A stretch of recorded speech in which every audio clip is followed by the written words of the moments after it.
Atos capítulo 9, do versículo 32 ao versículo 35. Eu estarei lendo, os irmãos estarão acompanhando. Atos capítulo 9, do versículo 32 ao 35, onde a palavra do Senhor fala-nos assim: E aconteceu que, passando Pedro por toda parte, veio também aos santos que habitavam em Lida, e achou ali certo homem chamado Enéas, jazendo numa cama havia 8 anos, o qual era paralítico. E disse-lhe Pedro: Enéas, Jesus Cristo te dá saúde, levanta-te e faze a tua cama. E logo se levantou. E viram-no todos os que habitavam em Lida e Sarona, os quais se converteram ao Senhor. Amém. Vamos orar.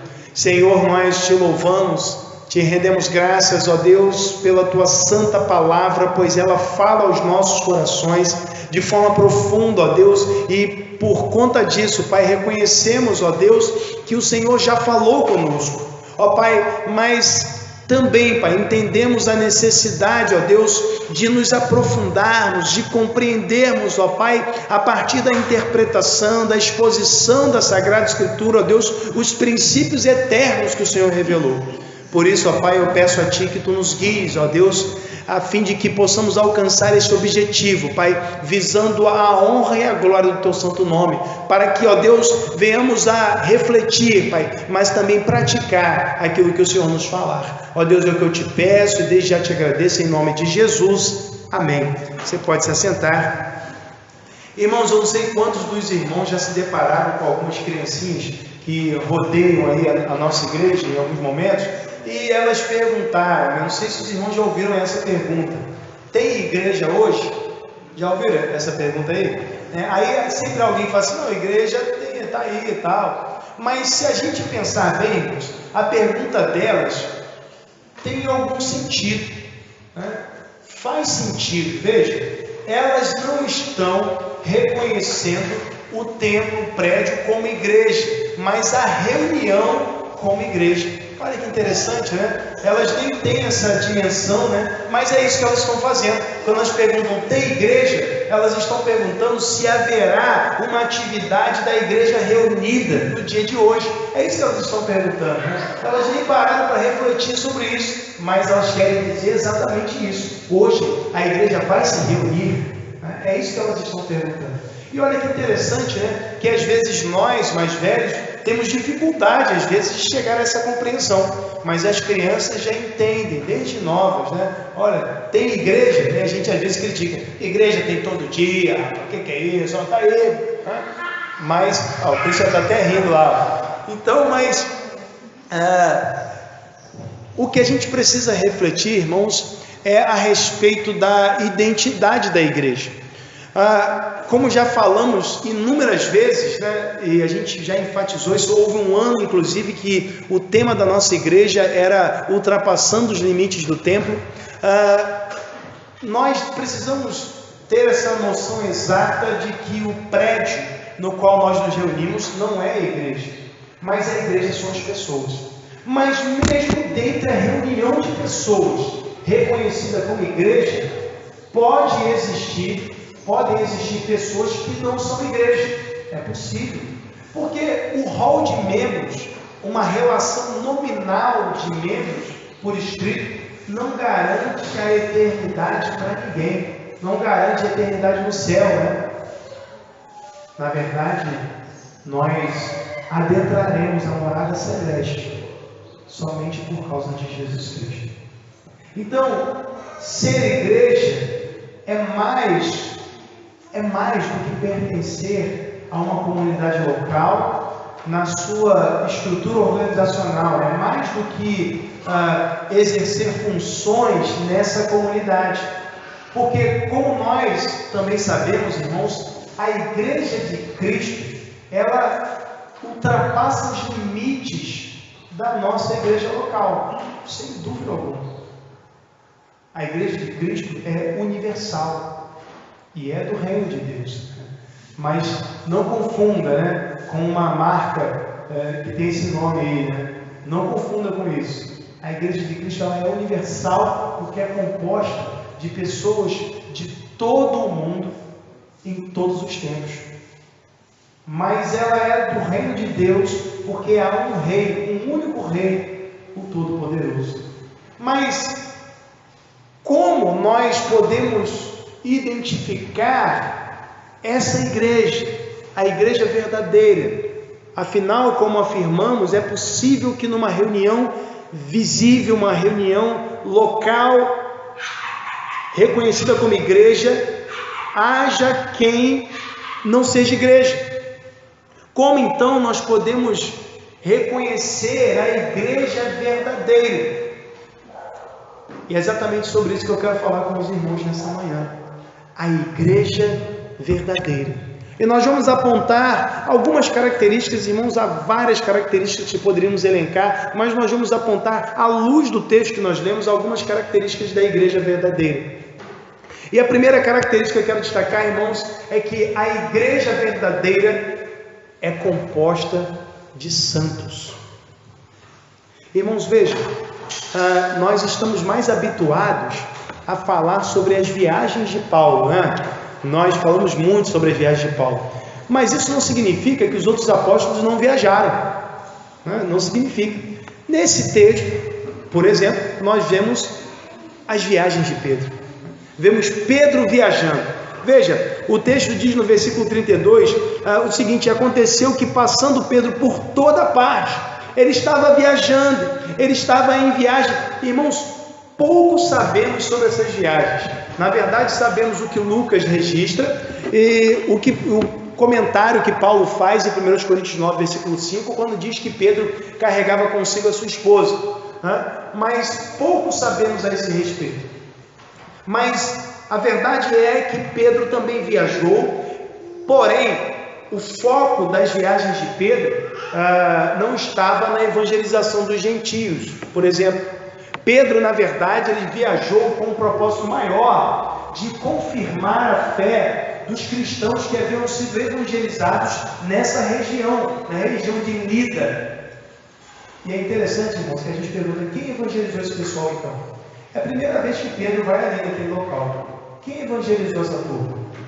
E aí, se a gente voltar a Atos capítulo 8, lá no versículo 40, a Bíblia diz que Filipe, ele foi levado, para Azoto, e de Azoto ele foi até Cesareia, evangelizando em todas as cidades.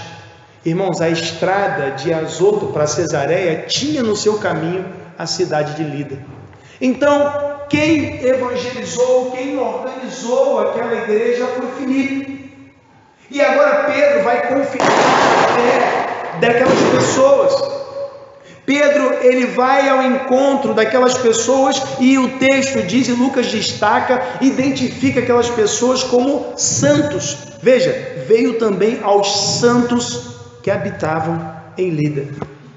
Irmãos, essa palavra santo, lamentavelmente, com o passar do tempo, ela foi revestida de um sentido que não tem nada a ver com o texto bíblico. Um sentido de cristãos especiais. Como se fosse um cristão, talvez, num nível de perfeição mais elevado. Então, esses são os santos. Mas não é isso que a Bíblia diz. De acordo com as Escrituras, o texto que nós lemos agora, todos os que estavam lá em Lida eram santos. Pedro, ele foi ao encontro da igreja. Isso fica evidente quando nós lemos, por exemplo, Efésios capítulo 1, versículo 1, quando Paulo diz assim: aos santos que estão em Éfeso. A carta é dirigida aos santos que estão em Éfeso. Quem são os santos que estão em Éfeso? A igreja. Se nós recuarmos no capítulo 9, mesmo capítulo 9 que nós estamos tratando aqui, se os irmãos verificarem no versículo 13, quando Ananias, ele ora ao Senhor a respeito de Paulo, no versículo 13 do capítulo 9, a Bíblia diz assim: e respondeu Ananias: Senhor, de muitos ouvi acerca deste homem, quantos males tem feito aos teus santos em Jerusalém. Quem Paulo estava matando anteriormente? Ele estava matando somente os que eram mais perfeitos, ou ele estava matando todos os cristãos? Todos os cristãos. Então, quando Ananias fala dos santos, ele está falando de todos os cristãos. Quando Paulo, em Efésios 1:1, fala dos santos, está falando de todos os cristãos. Quando nós vemos aqui Lucas relatando que Pedro foi aos santos que estão em Lida, ele está se referindo a todos os cristãos, irmãos. Mas em que sentido todos os cristãos são santos, se nós estamos ainda no processo de aperfeiçoamento chamado santificação? Em que sentido nós somos santos? É importante saber qual o significado da palavra santo.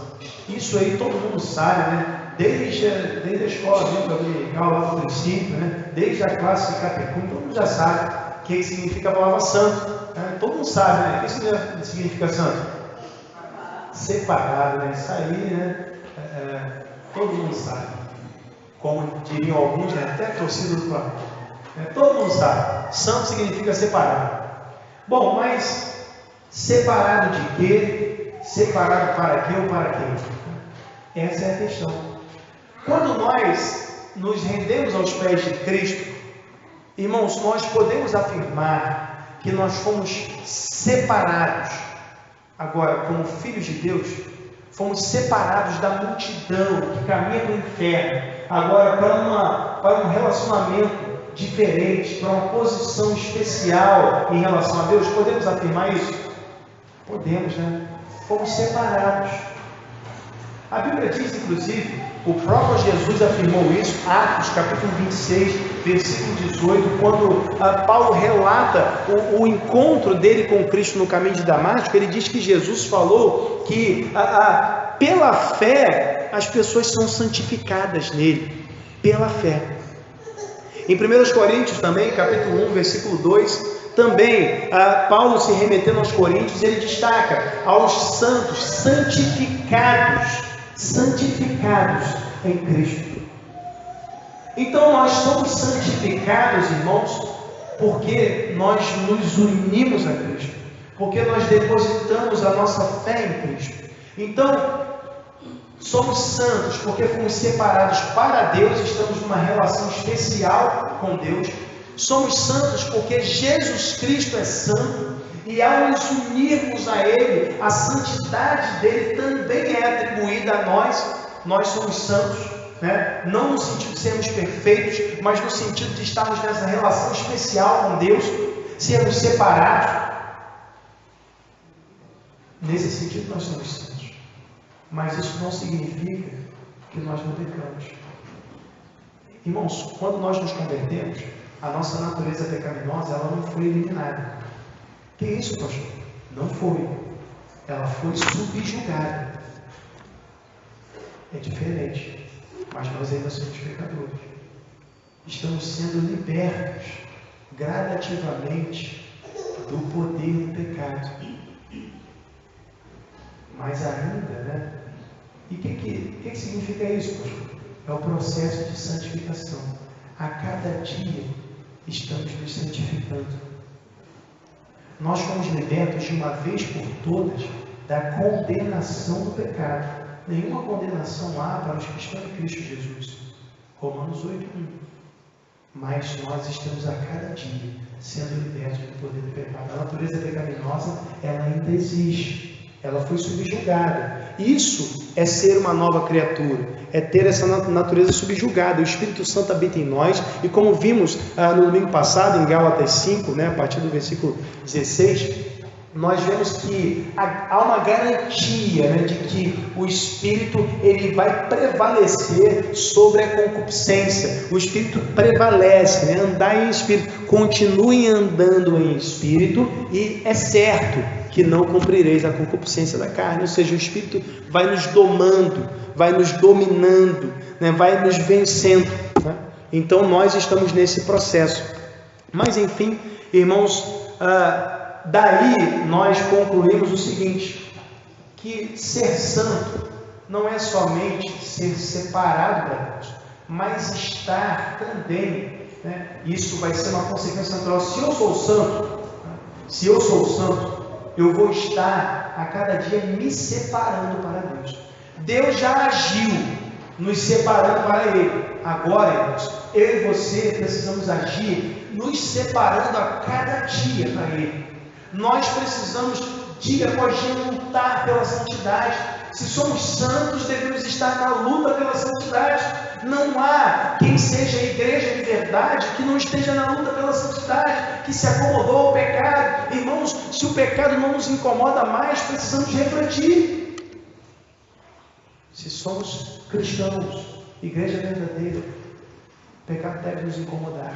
Ainda que você vá lá, você comete de novo. Que isso, pastor? Às vezes, irmãos, nós estamos lutando, não temos forças, mas clamamos a Deus, nós confiamos no poder de Deus, nós confiamos que o Espírito é mais forte que a carne, que a nossa natureza pecaminosa, ela já foi subjugada, e que o Espírito Santo, ele pode nos conduzir de modo que possamos vencer essa concupiscência. Vamos crer nisso, vamos lutar a cada dia por isso. Então, se não há luta, irmãos, se já se entregou os pontos, então talvez a conversão não tenha acontecido.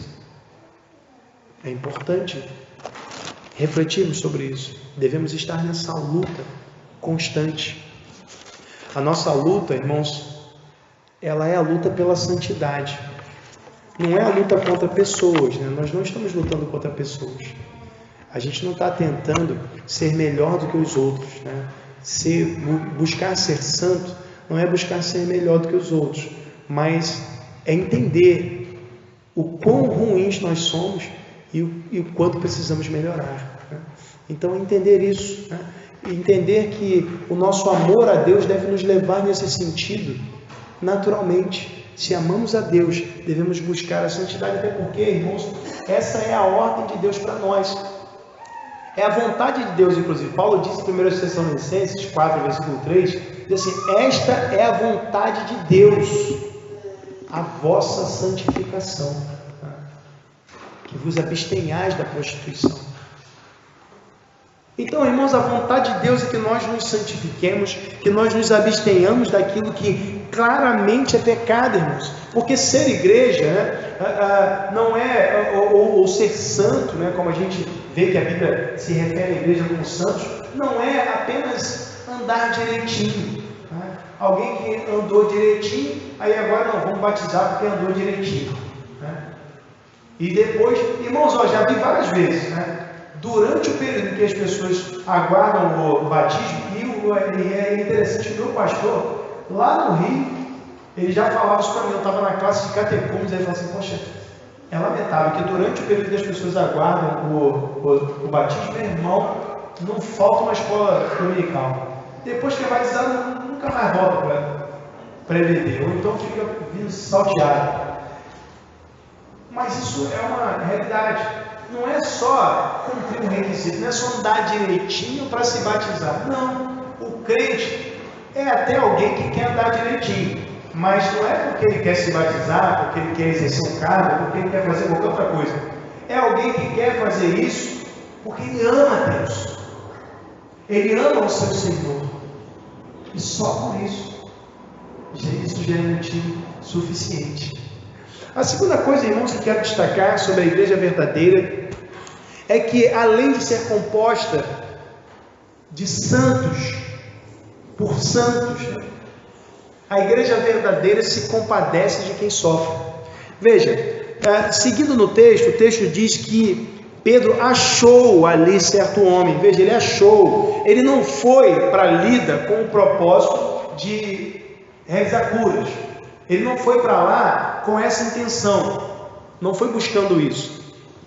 Ele foi para lá para confirmar a fé, naturalmente, para pregar o Evangelho. Eles pregavam o Evangelho em todo lugar, mas a intenção, eu vou lá que tem um cara para curar lá. Irmãos, não foi com essa intenção. O movimento de Pedro, no sentido de Lida, não foi com a intenção de curar. Veja, o texto diz: e achou algo inusitado, sem busca prévia. Achou, encontrou, de repente, né? Encontrou um camarada lá que possivelmente fazia parte da comunidade cristã, até porque Pedro ele vai aos santos, né? Então ele encontra um homem, se depara com um homem que estava enfermo, né? E é interessante, irmãos, a gente abrir um parênteses, sobre isso, antes de entrar na questão da compaixão, e pensarmos, irmãos, não é o propósito da igreja, o propósito maior da igreja não é curar pessoas. Não é, nós não estamos aqui para que as pessoas recebam milagres, nós não estamos aqui para isso. Que isso, pastor? Vamos botar uma placa ali, grande concentração de fé e milagres. Né? Não, não é o propósito. Não era o propósito de Pedro, não é o nosso propósito. O nosso propósito, irmãos, também, né, assim como Pedro foi orientar aquelas igrejas, é também que a partir das Escrituras sejamos orientados e preguemos essa palavra que veio ao nosso coração a partir da revelação do Senhor. Então, esse é o nosso propósito maior. Agora, cura, veja como esse episódio foi inusitado. Não houve uma programação para isso. Vamos programar aqui, vai ser um dia de milagres. E vem. Não. Ele achou, aconteceu, foi de repente. E o milagre é assim. Milagre é inusitado. Ninguém sabe, né? De repente acontece. Aconteceu. Poxa, como assim? Mas não tinha hora marcada? Não foi naquele dia que era... Não tem hora marcada. É de repente. E foi assim que aconteceu. Bom, mas enfim, pensando na compaixão, irmãos, eu imagino, Pedro se deparou com aquele homem, o texto diz que ele achou certo homem chamado Enéas. Esse homem tinha um nome grego, mas certamente esse homem era judeu. Pedro, ele não entrava na casa de gentios, ele deixa isso claro lá em Atos capítulo 10, versículo 28, ele fala assim, olha, não é comum o judeu visitar o gentio, não. Que isso, gente? Mas eu vim aqui porque Deus mandou. Então ele fala isso em Atos 10. Mas aqui, embora Enéas tenha um nome de origem grega, esse homem certamente era judeu. Pedro estava indo à comunidade dos cristãos, que eram judeus convertidos. Então, veja, esse homem era paralítico. O texto diz, 8 anos ele estava numa cama, né, o qual era paralítico.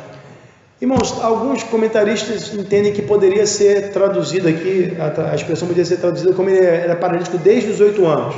Mas a maioria fica com essa tradução de que ele estava paralítico havia 8 anos. Pensando nisso, irmãos, o que poderia ter deixado aquele homem paralítico? O texto diz paralítico, né? Não diz que ele não tinha uma perna, né? Paralítico. Muitos sugerem um AVC. Um AVC. AVC deixa a pessoa sem andar, né? Muitos sugerem que, não sei, ele estava lá, mas é possível que sim, né? Mas enfim, a verdade aqui, o fato é que ele estava enfermo. Agora, o texto mostra que Pedro, ele logo toma a atitude de, em nome de Jesus Cristo, mandar o homem se levantar. Irmãos, o texto não diz, mas Pedro, como discípulo de Jesus Cristo, ele naturalmente buscava imitar o seu mestre. E em Mateus capítulo 14, versículo 14, a Bíblia diz que Jesus, olhando as multidões, movido de íntima compaixão, curou seus enfermos. Acredito que a cura realizada aqui, ela também foi resultado de uma íntima compaixão. E isso é demonstrado pela atitude. O Enéas não pediu para ser curado. Ninguém pediu para que Pedro curasse Enéas. Simplesmente o texto diz que ele achou o homem paralítico e ele falou em nome de Jesus que ele se levantasse. Não houve uma reivindicação, poxa, cura logo aí, já sei que vocês estão andando por aí curando meio mundo, cura esse camarada. Ninguém pediu, mas a íntima compaixão moveu o apóstolo de Jesus Cristo. Irmãos, esse sentimento deve caracterizar o seguidor de Jesus Cristo. Embora a ação social, a ajuda ao próximo não seja o propósito da igreja, o propósito fundamental da igreja, mas, irmãos, é a natureza da igreja. É isso que nós precisamos entender. É da natureza da igreja ajudar a quem precisa. A igreja tem essa característica, irmãos. Tanto que se nós olharmos ao longo da história, as denominações históricas, conservadoras, irmãos, elas fizeram orfanatos, asilos, hospitais. Meu irmão, o que tem de hospital evangélico no Brasil não é brincadeira não. E foram as denominações históricas. Ajuda as populações ribeirinhas. Os evangélicos são pioneiros nisso. Ajuda os dependentes químicos. Agora, essa não é a nossa missão. A nossa missão é evangelizar, mas isso é um reflexo da nossa natureza. Nós somos assim, porque Deus nos transformou. E isso fica claro em Mateus capítulo 25, a partir do versículo 31, quando Jesus ele fala a respeito do juízo final e diz: olha, naquele dia, quando o Filho do Homem vier, se assentará no trono da sua glória, todos os santos anjos estarão com ele vai separar uns dos outros, como o pastor parte os bodes das ovelhas, e colocará as ovelhas à sua direita, os bodes à sua esquerda, e dirá aos que estiverem à sua direita: vinde benditos de meu Pai, possuí por herança o reino que vos está preparado desde a fundação do mundo. Porque tive fome, me deste de comer, tive sede, me deste de beber, estive enfermo, na prisão, foste ver, estive nu, me vestiste. Então eles vão virar para o Senhor e falar assim: Senhor, quando nós fizemos isso, nunca fiz isso? Aí ele fala: quando vocês fizeram, os meus pequeninos, a mim fizeram, a mim fizeste. Veja, eles fizeram sem a intenção de receber algo próprio.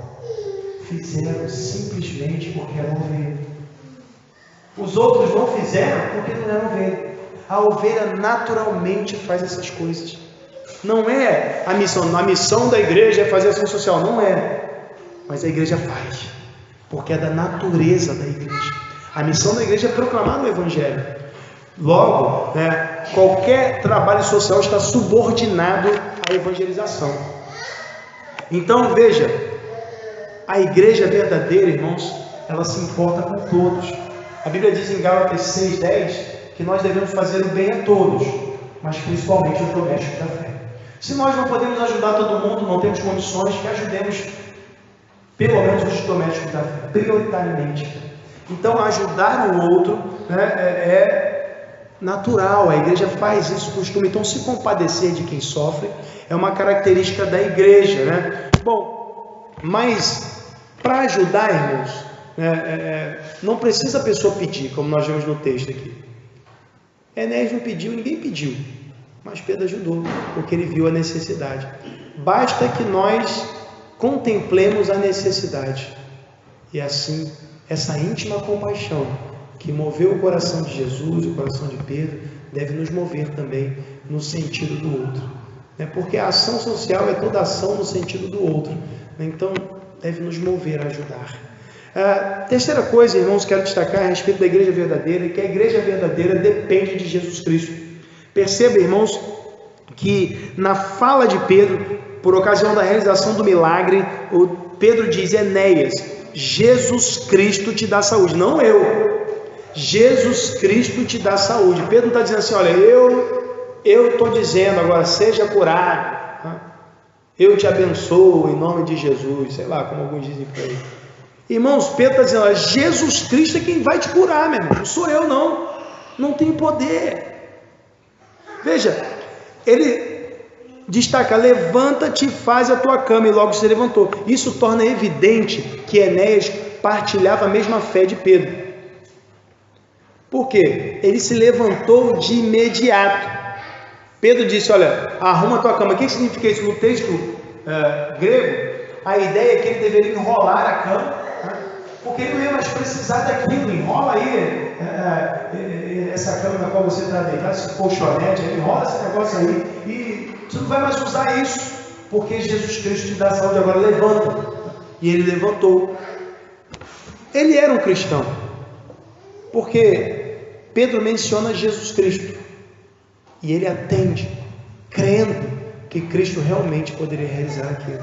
Então, irmãos, não era Pedro quem curava, mas Cristo quem cura. A igreja deve reconhecer a sua falta de poder. A igreja deve reconhecer que ela nada pode fazer, mas que Deus é quem opera tudo em todos. A igreja deve reconhecer a sua impotência. A igreja deve reconhecer que é incapaz. E na quinta-feira nós destacamos algo a esse respeito, né, em relação ao jejum, né, que o jejum no dia da expiação tinha esse propósito, né, do reconhecimento da impotência, a incapacidade. Eles afligiam a sua alma, lamentando pelo pecado, mas também reconhecendo que eles eram incapazes de resolver o problema do pecado. Só Deus poderia fazê-lo, e Deus estabeleceu que seria feito através da morte de um animal, do sacrifício realizado pelo sacerdote. Mas, vindo Jesus e tendo realizado o sacrifício perfeito, o dia da expiação não faz mais sentido, assim como o jejum, mas o sentimento que caracterizava o dia da expiação deve permanecer em nós. O sentimento de impotência, de incapacidade. Entendemos que não temos poder algum, mas que, como diz o Salmo 62, versículo 11, uma coisa disse Deus, 2 vezes ouvi: o poder pertence a Deus. Todo o poder pertence ao Senhor, irmãos. O poder não está na igreja local, o poder não está no pregador, o poder não está no programa que realizamos, o poder está no Senhor. Veja, irmãos, as pessoas se converteram, o texto diz aqui, versículo 35, e viram-no todos os que habitavam em Lida e Sarón, os quais se converteram ao Senhor. Irmãos, essas pessoas não se converteram somente por causa do milagre, obviamente. O evangelho fora pregado antes. A igreja estava estabelecida ali, estavam pregando o Evangelho. Então agora, irmãos, com essa evidência, com a afirmação de que foi Jesus Cristo que realizou o milagre, eles acreditaram, irmãos, que realmente só Jesus Cristo é o Senhor. Mas o Evangelho precisou ser pregado. As pessoas não se convertem só porque veem milagres, precisam ouvir quem é Jesus Cristo. Então, nós percebemos aqui, irmãos, que a nossa dependência como igreja verdadeira deve ser exclusivamente de Jesus Cristo. Não dependa do pastor. Né? Se por acaso, né, o pastor Cremilson, né, for para outra igreja, né, não vai atrás do pastor Cremilson não, meu irmão. Né? Eu vou com o pastor. Vai não. Vai não. Se aparecer, meu irmão, o que está fazendo aqui? Né? O pastor falou, não vai não. Dependa de Deus. Dependa do Senhor. Só Ele pode nos dirigir, só Ele pode nos guiar. Nós não podemos depender de eventos. O pastor queria tanto que tivesse um evento, um programa para que o meu familiar se convertesse. Irmão, se o seu familiar ele só aderir, só se filiar à igreja local por causa de um evento ou programa, ele nunca se converteu. Então é melhor que a gente não faça isso, irmãos. Já pensou se nós tivéssemos um monte de filiados, né? Se nós criássemos um evento que atraísse muitos filiados, nós não nos preocupássemos com a conversão. Não precisa se converter não, o importante é você estar aqui, está bem? Então você é um convertido, está feliz? Não é um convertido, você está feliz, está vivendo bem aqui, tu está em harmonia com Deus, não é convertido. Vamos batizar logo, para que demorar? E aí tivéssemos cerca de 300 filiados, mas pouquíssimos convertidos. Irmãos, nós teremos que suar a camisa para manter essas pessoas na igreja. Suar a camisa. Eles serão mantidos por nós. Irmão, percebe o absurdo disso? Essas pessoas serão mantidas na igreja por nós. Irmãos, quem que deve nos manter na igreja? Só Jesus. Se Jesus é insuficiente na mentalidade do indivíduo para mantê-lo na igreja, então Jesus não é nem suficiente para salvá-lo. Ninguém pode ser mantido na igreja por nós, irmãos. Nós vamos cooperar, nós vamos buscar ajudar, mas é Cristo quem vai nos manter. Só chegamos até aqui porque até aqui nos ajudou o Senhor. Do contrário, irmãos, para Deus no meio da caminhada, temos que depender de Deus. Quando dependemos de Deus, irmãos, aí nós vemos que não importa o que aconteça, o Senhor Ele sempre está fazendo o que é melhor, porque a vontade dele é boa, agradável e perfeita. Dependa somente dele. Porque assim, irmãos, como igreja verdadeira, nós seremos sempre identificados como santos, como pessoas que fazem boas obras, não para garantir o céu, mas pessoas que foram transformadas e por conta disso se compadecem de quem sofre. E acima de tudo seremos identificados como quem depende do Senhor.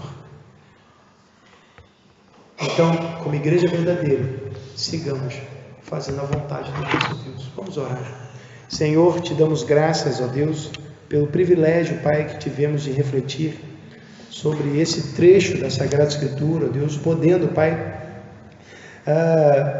pensar sobre a nossa condição como igreja, como santos, como crentes em Jesus Cristo. Ó Deus, que a partir dessa reflexão, Pai, também venhamos a cada dia mais nos engajarmos, ó Deus, nessa luta, ó Deus, pela santidade. Cada dia mais, ó Deus, expressarmos a compaixão para com os necessitados.